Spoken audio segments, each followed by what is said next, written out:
Hello friend, मेरी कहानी contract marriage में आपका स्वागत है। सुबह माही की नींद देर से खुली थी। खिड़की से धूप उसके चेहरे पर लग रही थी, जिस कारण उसकी नींद टूट गई। वो जल्दी से उठी और इधर उधर देखने लगी। वो समझने की कोशिश कर रही थी कि वो यहाँ क्या कर रही है। तभी उसे याद आया कि कल रात वो सूर्य का इंतज़ार करते हुए यहीं पर सो गई थी। माही की नज़र वहीं पर कर रही घर की नौकरानी कमला पर गई। कितना बज रहा है कमला दीदी? माही अपनी आंखें खोलती हुई बोली, बहू रानी, सुबह के 9 बज रहे हैं। कमला माही को वक्त बताकर फिर से गाना गुनगुनाते हुए काम करने लगी।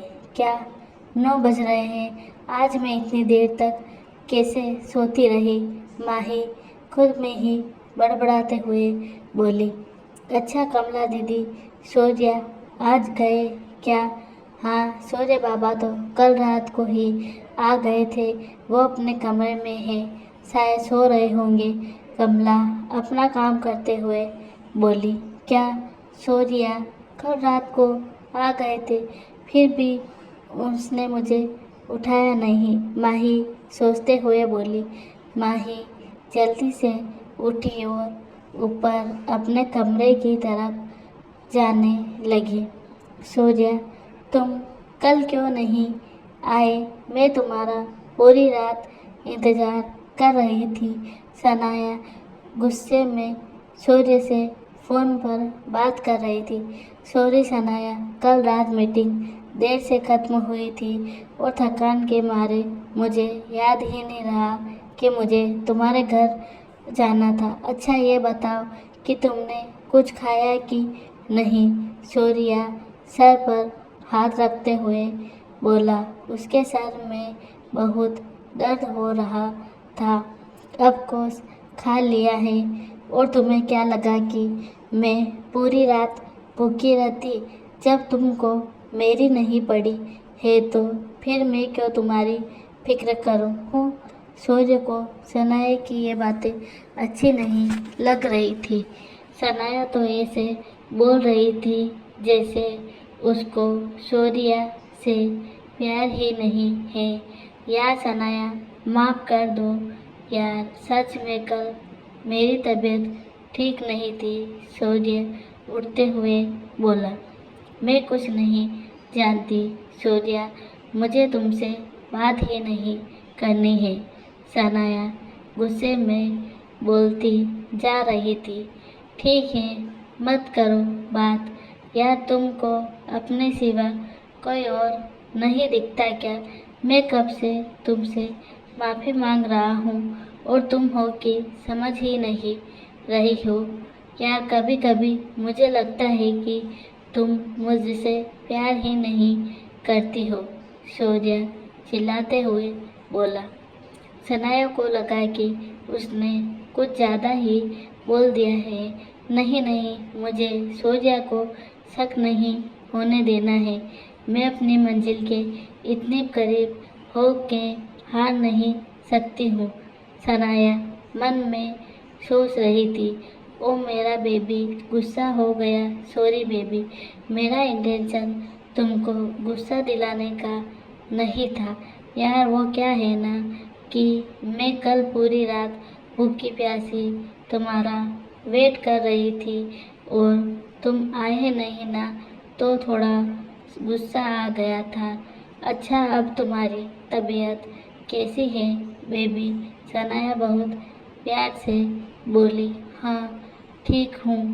और सॉरी इससे बात करने के लिए।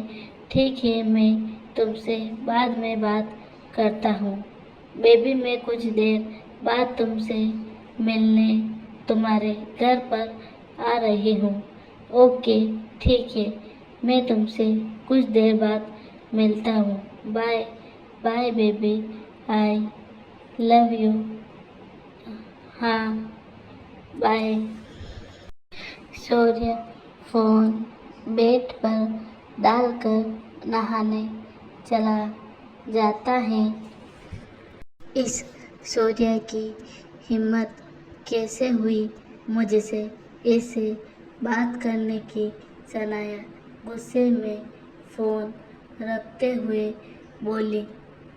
बस मैंने और मोम ने जैसा सोचा है वैसा हो जाए, फिर इस सूर्या सिंघानिया को उसकी औकात दिखाऊंगी, उसकी बीवी बनकर।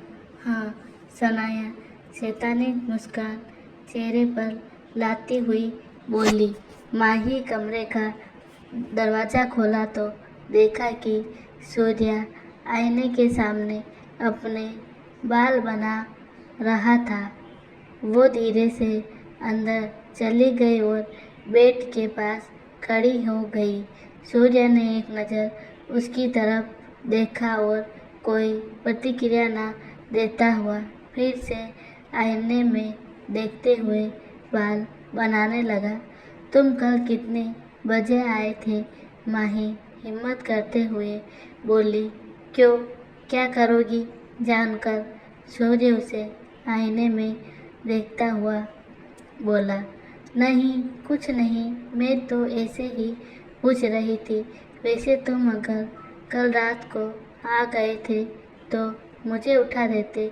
मैंने कमला दीदी से सुना कि तुमने खाना भी नहीं खाया था। माही अपनी आंखें नीचे करते हुए बोली। मेरी कल मीटिंग थी और मैं वहीं से खा कर आया था। वैसे तुम मेरा कल इंतज़ार क्यों कर रही थी? इससे पहले तो कभी नहीं करती थी।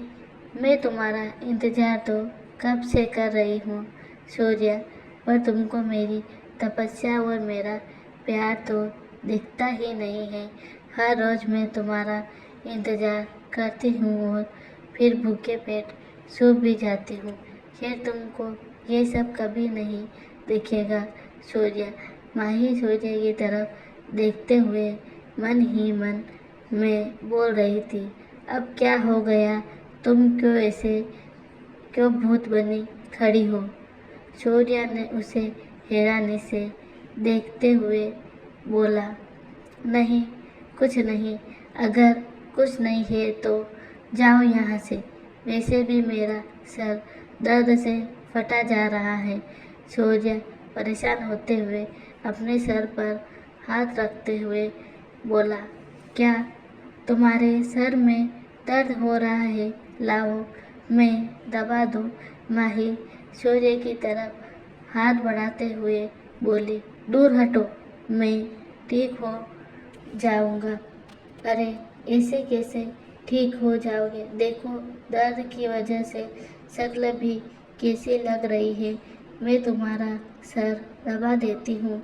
अब ज़्यादा नौटंकी मत करो और आओ यहाँ बैठो आके। माही सूर्य के हाथ को पकड़कर खींचते हुए बेड पर बिठाते हुए बोली। माही सूर्य के बगल में बैठ गई और उसका सर दबाने लगी। माही की चूड़ियों की खनक सूर्य के दिल में एक आग जला रही थी। माही का उसका ख्याल रखना उसे बहुत अच्छा लग रहा था। कल उसने जब माही को जय का इतना ख्याल और हंसी मजाक करते हुए देखा था तो उससे बिल्कुल अच्छा नहीं लगा था। इस कारण सूर्य का मीटिंग में भी पर भी ज़्यादा ध्यान नहीं था और पूरी मीटिंग में उसके दिमाग में जय और माही के एक साथ हंसते हुए चेहरे दिख रहे थे और उन सब याद को मिटाने के लिए ही सूर्य ने कुछ ज़्यादा ड्रिंक कर ली थी, जिस कारण वो सनाया के घर भी नहीं जा पाया था। माही सूर्य आंखें बंद करते हुए बोला। हूँ, मुझे भूख लगी है। अच्छा ठीक है, मुझे कुछ देर का वक्त दो, मैं अभी खाने को कुछ बनाती हूँ। माही उठते हुए बोली। माही के जाने के बाद सूर्य बेड पर लेट गया और ऊपर छत की तरफ देखते हुए सोचने लगा। कितना अंतर है दोनों बहनों में। एक है जो सिर्फ अपने बारे में सोचती है और एक है जो अपने बारे में कभी नहीं सोचती। माही और सनाया कहने को बहने हैं, पर दोनों का नेचर कितना अलग है। सूर्य माही को याद करते हुए उसके चेहरे पर मुस्कान आ गई थी। फिर एक पल में उसके चेहरे से मुस्कान चली गई जब उसको कल माही का जय के साथ हॉस्पिटल वाली बात याद आ गई। ये तू क्या सोच रहा है सूर्य?